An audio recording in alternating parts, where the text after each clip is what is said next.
Yeah, we're finishing up section 3.6, and let's write the problem down. If you want to look, it's on page 216 if you need to look at that, but I'll give you everything you need to know, and 217 it actually goes on both pages.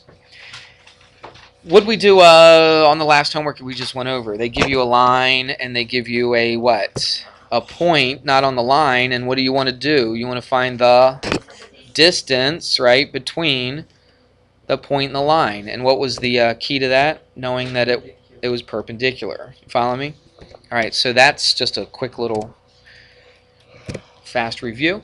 So what we're going to do today is we're going to talk about two lines and the distance between two lines. Not a point and a line, but the distance between two lines. Not just any two lines. I think we talked about this on Friday. Not just any two lines. Because watch, yeah. If I just had two lines like this, and I said, what's the distance between these two lines, you wouldn't be able to tell. Because look, if I go from this, oops, I thought I was using a line tool here. Okay, watch. If I go like this, and I go from a point right here, and I try to go perpendicular, they're not the same. So there's not just one distance between any two lines. Would you agree? But the lines, if they are what am I doing? They're parallel to each other, then there is a distance between them. So let's just talk about it. Well, let's write the problem out, then we'll talk about it. It says find the distance between these two parallel lines. And they don't even have to tell you that they're parallel. How can you tell just by looking at the equations that they're parallel to each other? They have the same intercept. The same, not intercept, slope, right? The same slope. And look at these. What is the slope of both of these lines? 2. It's 2. So that means these two lines are what? They're parallel to each other. If they have the same slope, then they're parallel to each other. So first thing we're going to do is we're going to graph the thing just so we can visualize what's going on. Now, do you have to graph it to be able to get this right? No, you don't. Okay, but I like to teach it with the graph so you can have a visualization, right? You can see what's actually going on. If I just said do this, do that, yeah, you can memorize the steps, but you don't really know why you're doing what you're doing, and I want you to know why you're doing these things. All right, let's, what colors do you like? Not a whole lot of choices here, are there? This pink? Is that pink? No, what about rainbow? All right. No rainbow. That looks like a rainbow right there, but we're not going to do that. All right, oops. Let's do this. Let's plot this one right here. Y equals 2x plus 1. So first thing we do is the y-intercept. You guys watching? Quick little recap of this. Remember graphing lines, right? The y-intercept is 1. The slope is 2. So we rise what? 2, run 1, and there we go. And we're going to connect these two like that, and I'll just drag this down. That looks pretty good right there. Isn't that? Actually, I'm going to make this go down a little bit more. Alright, let's do this next one in another color. Let's do, what do you want? Purple's too. Rainbow? Yeah. I don't know if that would even work. I've never even tried that before. Alright, what's y-intercept? -3. 1, 2, 3. Nah, let's not do that. It's a pattern, right? It's not really a rainbow, it's a pattern. What's that? Just make it. Yeah. Yeah, do that. Special. It is pretty cool looking, but I'm not going to do that now, though. No. Oh, Chris. Let's go green. All right. Alright. Thanks. 1, 2, 3. Okay, so the y-intercept is -3, and the slope is still 2, so rise 2, run 1. Right here. Make a line between them. Like this, and let's extend this one down a little bit, about like that. Okay, there we go. There's our two lines. Do you agree? Let's do this just for fun. Let's change these colors. What was this? This was the pinkish looking one, and this was the green one. I'll just do that real quickly. Which one do we use? That one, I think. Okay. All right, we good now? So now, what we want to do, and I'll do this in red.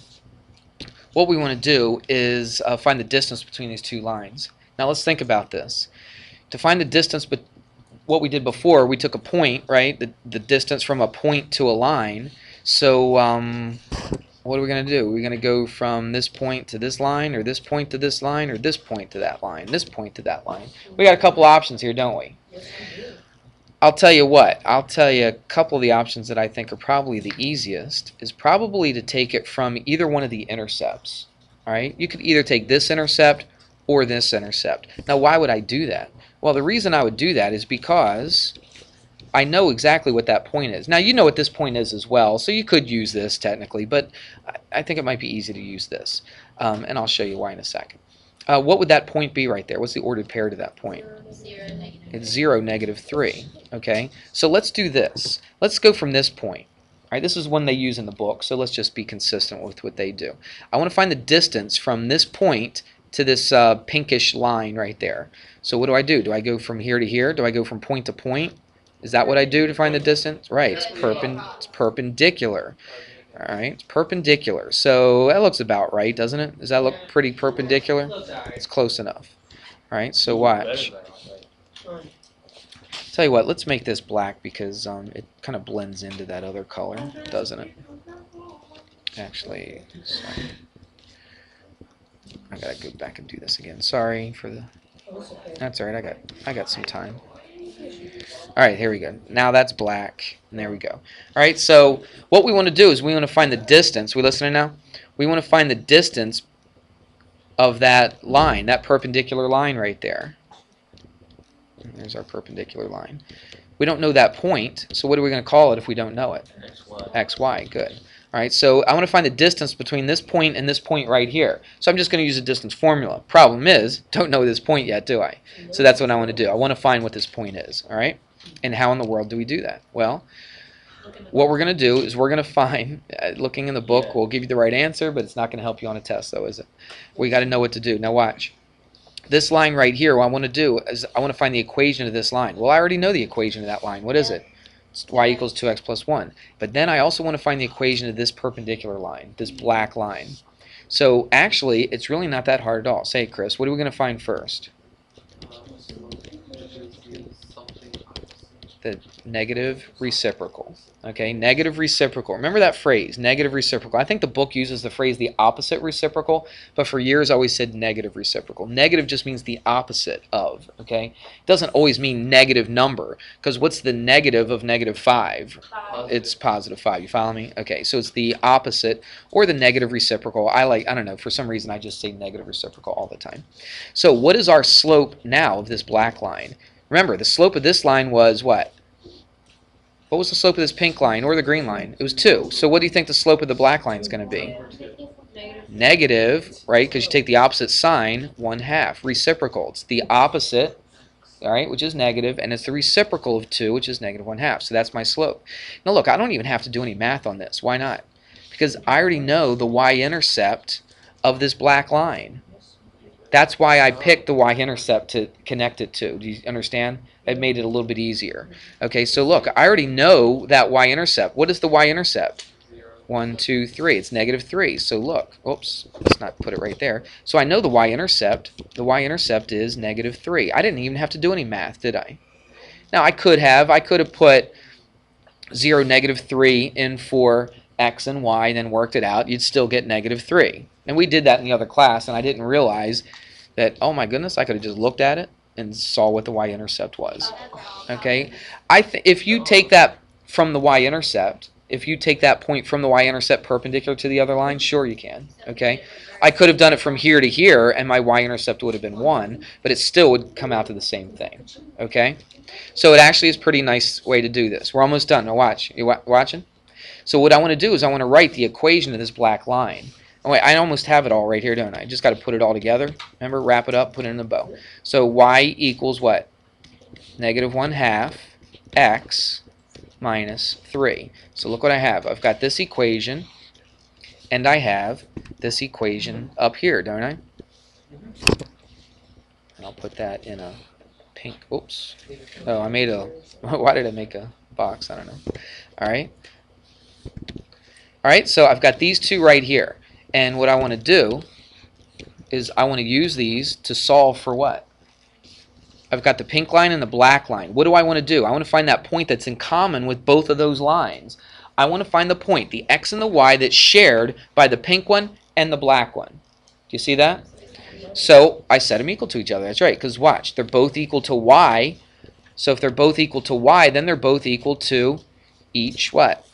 Other. So let's do the math right here. Where can I fit this in? Let's do it right here. So 2x plus 1 equals what?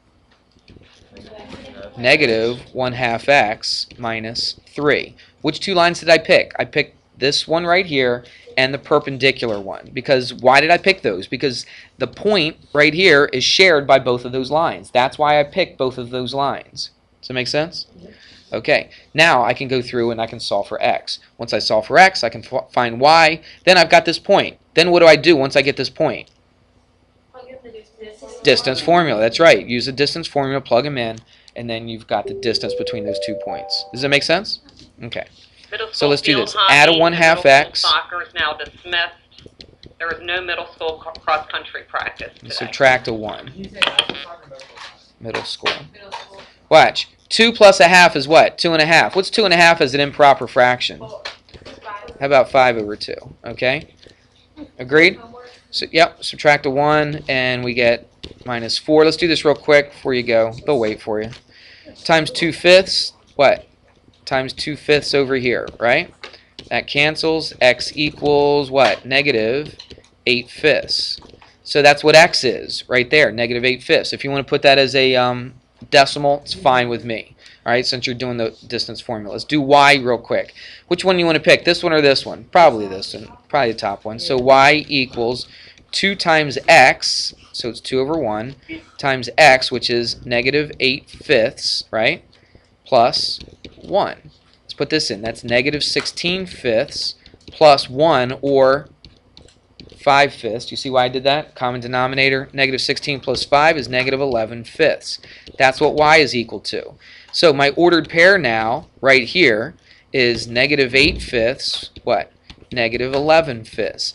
Now, what do you do to find the distance? Put it into the distance formula. I'm almost done. Distance equals square root. Right? The actual distance part is actually the easy part. What's 8/5 in your calculator? 8 and 5 is what? 1 3/5. 1.6, is that right? Negative? Did I do that right?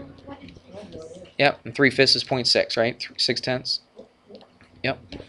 Okay, and this is going to be what? 2 1/5, right? Negative 2 and 1/5, and 1/5 is what? 0.2. All right, so put those numbers in. So let's subtract the x's. Here's our x. Negative 1.6 minus 0 is negative 1.6. Negative 2.2 minus a negative, or plus 3, what is that?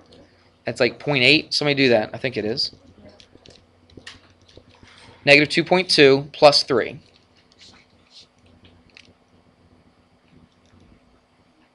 Okay. Do this quick. 1.6 squared. Do it. 1.6 squared. 2.56. Okay. Plus 0.8 squared. That's 0.64, right? Yeah. 0.89. What, 0.8 squared is? Or wait. It's 6.64. It's 0.64, right? Okay. So add them up. 2.56, 2.56 plus 0.64, and then hit square root. 3.6. Is that what it is? Did you take the square root? Square root. Yeah. 1.7. One. Or yeah, 1.8. Yeah, rounds to 1.8, and there you go. That's the distance between here and here, 1.8. Okay, you guys can go. Let me give you some problems. Yes. I have a question. Uh-huh. For the worksheet, I got it, and so No, it's homework. when you go to the part under where it says x equals negative Tell me what. 8/5, Right here? yeah, and next to it, Right here? yeah. I multiplied 2 times, right? I put it in y equals mx plus b. Okay. Alright, so my x was there, and I put it into this equation right here. I'm sorry. I put it into this equation right here. Okay. Alright, and I just stuck an x in there, did my multiplication. So you are doing page 219, 21 to 29. 21 to 29. There you go. Have fun with that. Are you gonna leave that out?